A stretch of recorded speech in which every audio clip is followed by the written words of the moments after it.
जय जय नागोबा। नागोबा यात्रा हमारे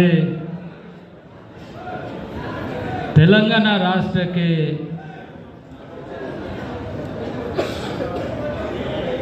प्रेसिडेंट बंडी संजय कुमार जी, हमारे यहाँ के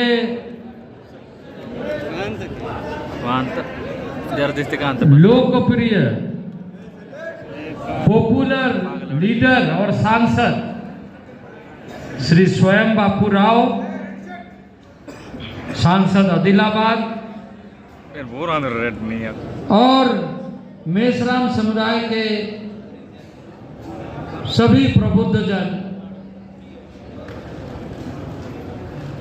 मैं सबसे पहले आप सबको मी अंदरी की ना नमस्कारम।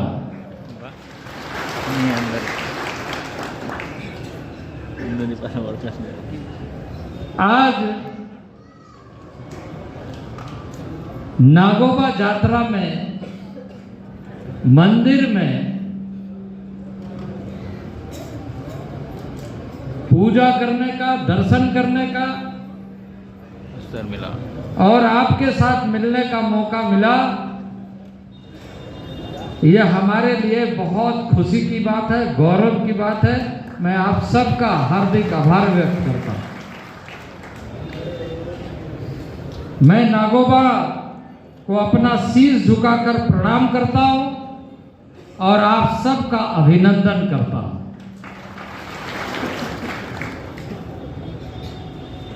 कैसलापुर नागोबा नाग देवता का प्राचीन मंदिर, जब हम मंदिर में प्रवेश कर रहे थे तो हमें बताया गया कि ये लगभग 500 साल पहले से यहाँ पर मंदिर है। और मुझे इस बात की ज्यादा खुशी है कि यहाँ पर इस मंदिर को बनाने में हमारे मेषराम समाज के लोगों ने स्वयं से चंदा कलेक्शन इकट्ठा करके इस मंदिर का जो मेन मंदिर का प्रांगण है उसको बनाया है। सब लोगों ने मिलकर के उसमें कंट्रीब्यूशन किया और एक भव्य मंदिर आज हम सब के लिए यहाँ पर, जहाँ मुझे बताया गया कि यहाँ पर आंध्र प्रदेश से, महाराष्ट्र से, छत्तीसगढ़ से, मध्य प्रदेश से और तेलंगाना से तो है ही है, वहां से भी लोग आए हैं या आते हैं या आ रहे हैं। मैं इस बात के लिए मेषराम समाज के हमारे सभी प्रबुद्ध जनों का, गुरुजनों का आभार व्यक्त करता हूं कि कुछ दिन पहले ये सारे लोग हमारे घर में दिल्ली में मिलने के लिए आए थे और इन लोगों ने कहा था कि हमारा नागोबा बाबा के मंदिर दर्शन के लिए आइए। और मुझे खुशी है इस बात का कि नागोबा बाबा का आशीर्वाद से हम आज मंदिर दर्शन के लिए आए, इसलिए हम धन्य हैं।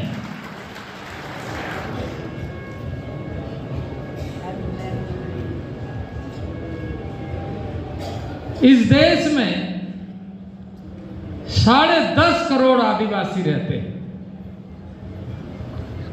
और उस 10.5 करोड़ में अविभाजित आंध्र प्रदेश, तेलंगाना और आंध्र प्रदेश में हमारे बहुत बड़ी संख्या में, आज अगर तेलंगाना की बात करें तो लगभग 32 लाख से अधिक लोग यहाँ पर 9% राज्य का आदिवासी तेलंगाना में रहते हैं। लेकिन मैं अभी वक्तव्य सुन रहा था बहुत सारे लोगों का, खास करके जल जंगल जमीन और पट्टा फॉरेस्ट राइट एक्ट के इम्प्लीमेंटेशन के बारे में। और मुझे दुख है इस बात का कि राज्य सरकार को जितना तेजी के साथ काम करना चाहिए वो आदिवासियों के लिए काम नहीं कर रहा है, ऐसा हमें यहाँ पर आपके माध्यम से पता चला। भारत सरकार चाहती है, आदरणीय नरेंद्र भाई मोदी चाहते कि जंगल में रहने वाले, वनों में रहने वाले आदिवासी जंगल का मालिक है, उसको उसका मालिकाना हक मिलना चाहिए। और फॉरेस्ट राइट एक्ट वो अधिकार देता है कि जो भी जंगल में रह रहे, जंगल का भी अधिकार और जंगल में रहने के लिए जमीन का भी अधिकार, यानी इंडिविजुअल पट्टा भी देना है और कम्युनिटी राइट्स भी देना है। लेकिन मुझे सुन करके बड़ा दुख हुआ कि सही ढंग से इम्प्लीमेंट नहीं हो रहा है। तो मैं यही कहूँगा कि यह सरकार अगर नहीं कर रही है तो आने वाला सरकार भारतीय जनता पार्टी की होगी तो वह जरूर करेगी।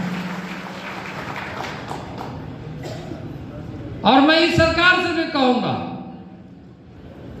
क्योंकि देश में कहीं भी आदिवासी रहते हैं, उनके अपनी कल्चर है, संस्कृति है, परंपरा है, पूजा पाठ है, देवी देवता है और जंगल में मंगल करने के लिए हमेशा तैयार रहता है। मैं भी आदिवासी हूं, इसलिए मुझे ज्यादा मालूम है। और मैं अभी इधर में ऐसा लग रहा है कि मैं अपने भाइयों से मिलने के लिए आया, अपने घर में आया, अपने लोगों से मिलने के लिए आया और अपने लोगों के साथ न्याय हो, अपने लोगों को न्याय मिले। हम लगातार यह कोशिश आदरणीय नरेंद्र भाई मोदी के नेतृत्व में करें। और इसलिए मैं अभी सुन रहा था कि आजादी के लंबे शासन के बाद भी आदिवासियों को वो सम्मान नहीं मिला जो सम्मान नरेंद्र भाई मोदी के नेतृत्व में राष्ट्रपति बना करके मिला है, प्रेसिडेंट ऑफ इंडिया बना करके। एक हमारी गांव की महिला, गांव की लेडी, गांव की माता को देश का सर्वोच्च पद में अगर मौका मिला है तो वो नरेंद्र भाई मोदी के नेतृत्व में चल रही सरकार में मिला। और यह सरकार पिछले 8 वर्षों में लगातार आदिवासियों के लिए काम कर रही। जगह जगह पर आदिवासियों के इतिहास को कैसे बरकरार रखा जाए, उसके हिस्ट्री, उसके फ्रीडम मूवमेंट को, और इसलिए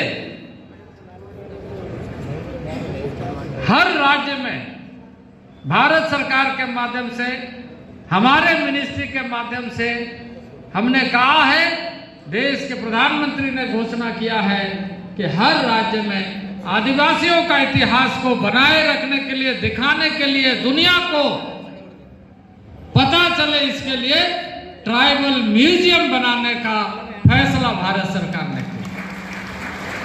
और उसमें हमने तेलंगाना में भी ट्राइबल म्यूजियम बनाने के लिए पैसा दिया है।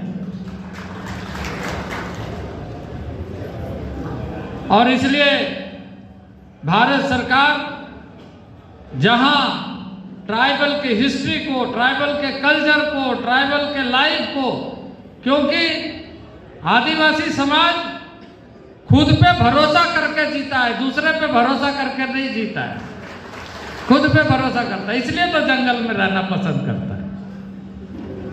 बात सही है कि नहीं है? सही है। खुद में भरोसा करता है, मेहनत करता है, जंगल झाड़ में रहने के बावजूद भी उसको कभी भी चाहे जितना दुख तकलीफ में रहे, जब मौका मिलता है तो गाजा बाजा के साथ नाचने के लिए आ जाता है। तो मित्रों, मुझे इस बात की खुशी है कि मैं यहां पर आया। देश भर में आज आदिवासियों के लिए जो भारत सरकार काम कर रही है, उसका लाभ हम राज्यों को हमेशा कहते कि ज़्यादा से ज़्यादा मिले। योजनाओं में पार्शियलिटी नहीं होना चाहिए। हर घर नल का जल का लिए जो योजना बनाया गया है, मैं इस सरकार को कहूंगा सबसे पहले आदिवासियों के घर में नल का जल पहुंचना चाहिए, ऐसा योजना बना करके शुरू करना चाहिए। और भारत सरकार की तरफ से उसका पूरा पैसा अपने आदिवासियों भाइयों के लिए हम तैयार हैं देने के लिए। अभी हमने इसी तरीके से प्रधानमंत्री आवास योजना के लिए कहा है कि 2024 तक सभी लोगों का घर बन जाना चाहिए, हाउस बन जाना चाहिए, और इसमें एक भी आदिवासी छूटना नहीं चाहिए। इसका राज्य सरकार को ध्यान रखना चाहिए।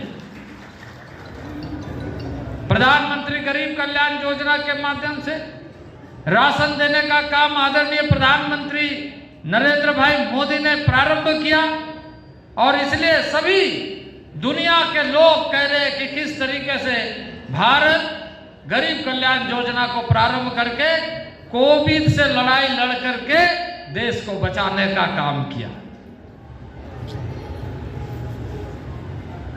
आज दुनिया के सामने एक उदाहरण बन गया है। मित्रों, भाइयों एवं बहनों, भारत सरकार हर तबके के, हर परिवार के लिए चिंता करती है।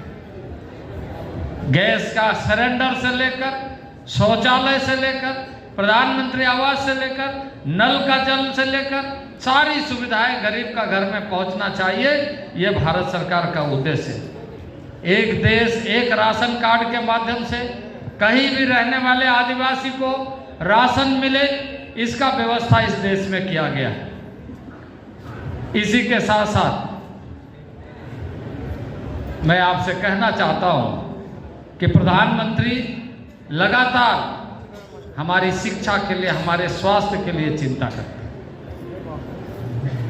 हमारा स्वास्थ्य ठीक रहना चाहिए, हमारा शिक्षा एजुकेशन अच्छा से होना चाहिए, और अपने बच्चों को अच्छे से पढ़ाना चाहिए।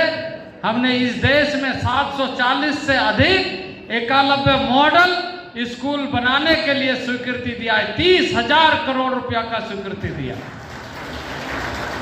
और उसमें हमने तेलंगाना को भी बड़ी संख्या में स्कूल बनाने का स्वीकृति दिया है।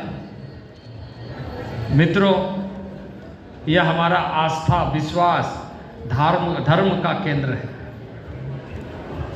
आज हम नाग देवता का पूजा कर रहे हैं। शास्त्र क्या बोलता है?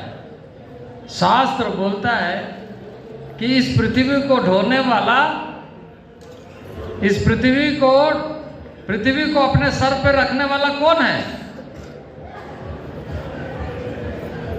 पृथ्वी को अपने सर पे रखने वाला नाग देवता है, जिसको शेष नाग, अनंत नाग, उसी का पूजा करने वाले हम आदिवासी हैं। उसी का पूजा हम लोग करते हैं। हमारे वहां पर भी होता है, झारखंड में भी होता है नाग देवता का पूजा।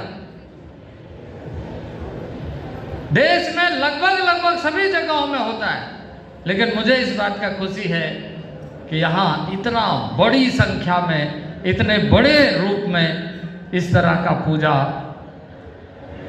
जो हमारे लिए भी, और मैं झारखंड में भी जाके बताऊंगा, देश के अन्य हिस्सों में भी बताऊंगा कि तेलंगाना में किस तरीके से केसलापुर में नाग देवता का पूजा किया जाता है। आज मुझे बहुत खुशी है कि आप सब इस धार्मिक कार्य में बहुत आत्मीयता के साथ मन से जुड़े हुए हैं। मैं आप सब लोगों को इसके लिए बहुत बहुत बधाई देता हूँ। और जो समस्या हमारे सामने आप लोगों ने दिया है, कुछ मांगे रखी है, हम भारत सरकार के तरफ से निश्चित रूप से कोशिश करेंगे कि उसका समाधान हो। दूसरी बात, मैं यहाँ के सरकार को और कहूँगा कि 275(1) के तहत इस मंदिर प्रांगण में जितना चीज का आवश्यकता है हमको प्रपोजल भेजे, उसको स्वीकृति करके उसका पैसा हम भेजेंगे। आर्टिकल 275(1) में हम यहाँ के लिए धर्मशाला के लिए बोला, क्योंकि लोगों को ठहरना है, दूर दराज से आते हैं। इसके अलावे कुछ बाउंड्री वॉल के बारे में बताया। तो ये सारी चीज़ों के बारे में हम निश्चित रूप से ध्यान रखेंगे। और स्वयं बापू राव ने कुछ और समस्या के बारे में भी बताया, उसका भी हम लोग आगे ध्यान रखेंगे। और मैं आपको बताना चाहता हूँ कि इस देश के आदिवासियों के अधिकारों के साथ लगातार भारत सरकार उनके घरों तक कैसे पहुँचे, इसके लिए सुनिश्चित करने के लिए जो ट्राइबल अफेयर मिनिस्ट्री को जिम्मेदारी दिया है उसको हम पूरा करेंगे। तो मित्रों, बहुत अच्छा लगा आप सबको मिल करके। मैं बहुत ज़्यादा नहीं कहते हुए मैं इन्हीं शब्दों के साथ अपने वाणी को विराम देता हूँ। और सब बात तो हमारे बड्डी संजय कुमार जी ने बता दिया और मुझे बहुत ज़्यादा बताने की ज़रूरत नहीं है। मैं आप सबको फिर से प्रणाम करता हूँ, नमस्कार करता हूँ और झारखंड के तरफ से जोहार करता हूँ।